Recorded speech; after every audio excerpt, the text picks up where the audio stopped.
There you go. This is where we were in 2013. This again. And there, remember I told you the tow hold? That's right.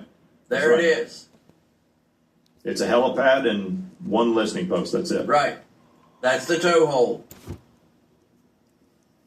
So we're going to go from here, and we're going to go to 2014. You can see where they've started. They've cut out to get in there. They've upgraded this. They've added the radar dish. Yep. But they still haven't done any work yet. So we're going to go to 2015. There they now are. You can see where the dredging. Now that you see where they've showed up here. Yep. They started. First cut. Yeah. Next tick, please. And look how fast this goes. Yep.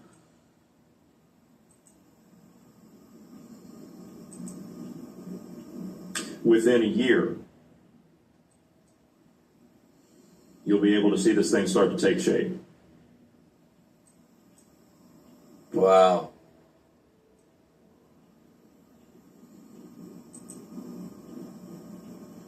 That's crazy. Yeah. So the good congressman is talking about some irrelevant island somewhere.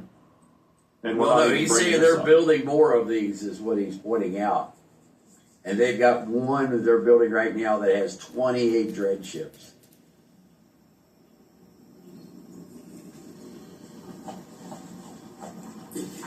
Well, this is how you blockade Taiwan and you cut off Japan's main trade route through that sea. Yep.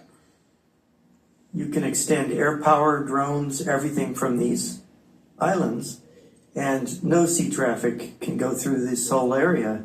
You can't even go, probably you can't even go through the Malaccan Strait with these things being within range.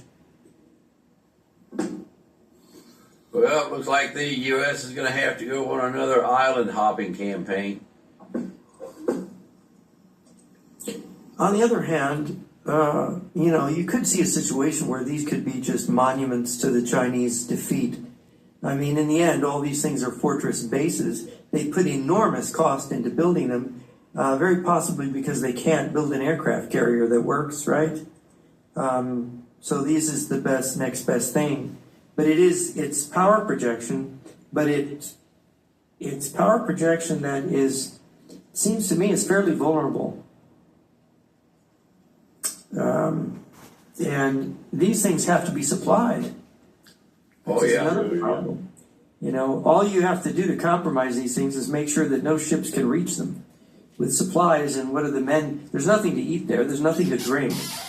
They can drink seawater. These things there's no water table there. So they have to ship water and food into there every single week. Yeah. They start to run low. They got enough people on these places. They can start to run low. These people are going to be eating each other and drinking salt water from the sea. The fishing, the Chinese fishing down there is immense. I should say the Chinese fishing fleet doubles as a military kind of thing, where they could use it as a mini invasion force. It could come in and it's got PLA people in the fishing fleet that can come and seize things. So it's like a little at-sea army that can rove around, a bunch of pirates. I'll give you a good example of that right here. Lee, if you could, please. Yes, sir. Open that link or that coordinates that I just put in, and you'll see exactly what Jeff's talking about. This is a fine example of the Chinese fishing fleet.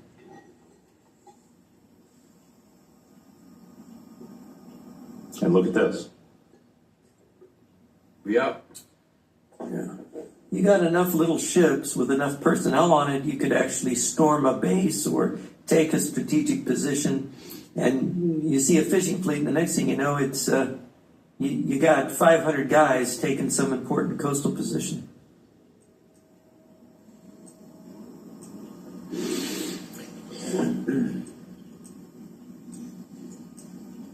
There it is.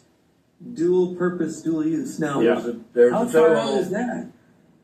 Oh, this is all just. I mean, it's out in Have they gone beyond the South China Sea that you know of? I mean, I've heard about them moving into the Solomon Islands They've got been infiltrating American Samoa and Fiji, New Caledonia. They tried a little communist revolt there against the French. I think the French dealt with it Yes. a couple of years back.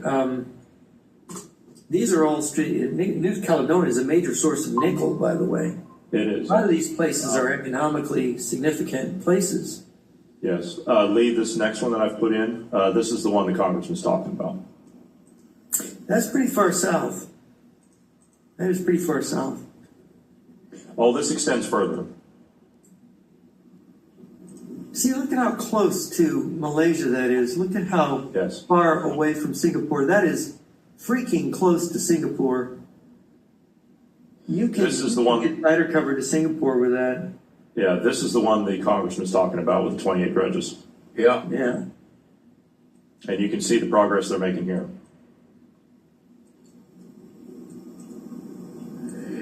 Yeah, they're extending their range of their Air Force and their drones. These, you see it, go back. You see that all this is underground. This is an underground bunker complex they're putting in. Yeah. Again, 4 stories.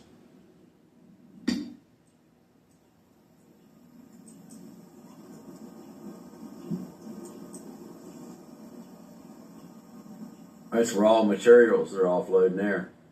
Yeah. And this is a 24/7, 365 operation. These things don't stop. Look there, they're doing it again. Man, they are pouring the raw materials into this island. They are. Have you ever seen so much concrete? No. In all my life, I've never seen so much concrete. Look at this, they're reinforcing. Yeah, they've got mountains of those things, literal mountains of those things. That prevents erosion. Yeah, it stops the break from coming in and tearing everything apart. Which concrete, for And by those the that way, don't know, those are hard to charge across too.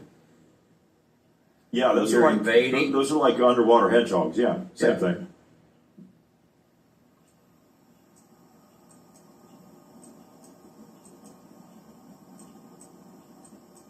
You're muted, Jeff. Have there been typhoons, I wonder, that have hit these things, and how good do they weather them, I wonder? I would say they're pretty solid. I mean, look at this. Everything's concrete. Everything's reinforced concrete. Of course, the typhoon, the sea will come up, the sea rises and covers things. I wonder Yeah. what kind of damage to these structures might be had in a typhoon. Probably not much because again, it's reinforced concrete. And it's above the So sea you're not- level because Yeah, they filled it up quite a bit. I When you mean, look I know at- there's storms. Yeah, I can't get an idea of the elevation of this thing. Is there any way we can see it from a side angle? See? I don't know if I have Yes. that, but Can we estimate how high they built this? well, that's why I was going to say. Look at the size of these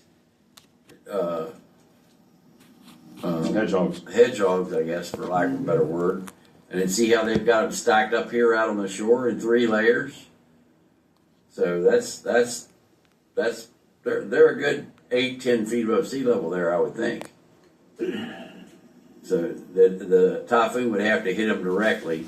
So maybe the whole structure's 20, 30 feet tall, maybe? Yeah, it could be. Huh. Those are massive hedgehogs, though. They're huge. Yeah. Those are bigger than the ones we saw in Venezuela. Look at that. This is a concrete. This is a big articulated wheeled loader. Okay, and look at the size of that hedgehog. It's almost as big as that wheeled loader. They're big. Yep, they're big.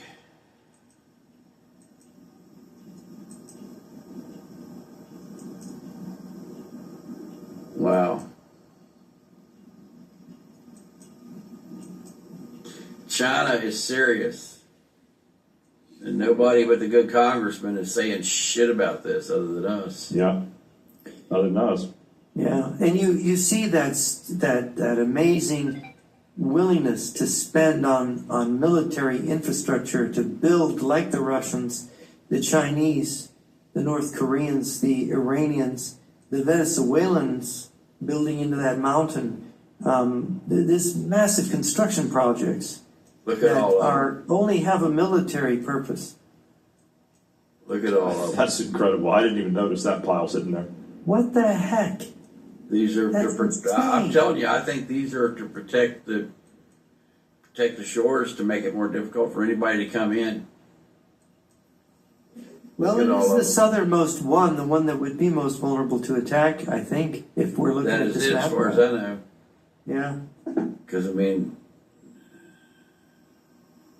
Look at how far away from China that thing is. yeah, Well, that's Chinese territory, don't you know? They need Chinese Coast Guard ships down there to protect that. If I were the Philippines, I might think of doing an air assault on it just to demonstrate that these are not your waters. it's 1,375 kilometers away from China. And how close is it to Manila? Pretty close. Miles. Probably a couple hundred miles. Manila's up north. Northeast. I mean, northwest, northeast. Yeah, there you go. Northeast. Manila, there you go. You're right 800. there. 800 kilometers to Manila. Yeah, Yeah, that's what, 500 miles? yeah. Yeah. That's a threat, and right there's Philippine territory right there that's probably only about 100 kilometers away. Right. 248 Yeah. kilometers away. So basically, where you are here, okay. So if you're looking at these down here, I've got all these pinned out, Lee, but it's easier to just go through and do these individually. Right, right. But you can essentially, you can put probably another.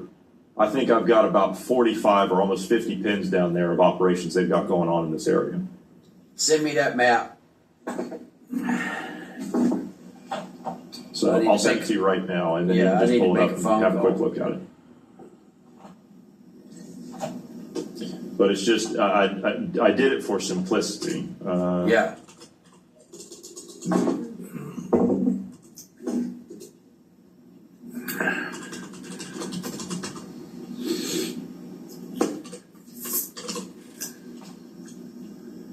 Yeah, this is crazy.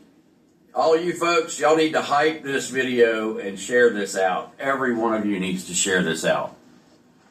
You need to share it out on all your social media. You need to share this with all of your friends who are interested in this type of thing. You also need to send this to your local congressman and senator. This is a major wake-up call. All right, it's in your email, sir. It's just going to be easier. I've not titled any of it, so it's just going to be a bunch of untitled things, but you'll get the idea. So I've pinned out everything there and everything up north. All right. I mean, Everything that I this found. base looks right down on Borneo.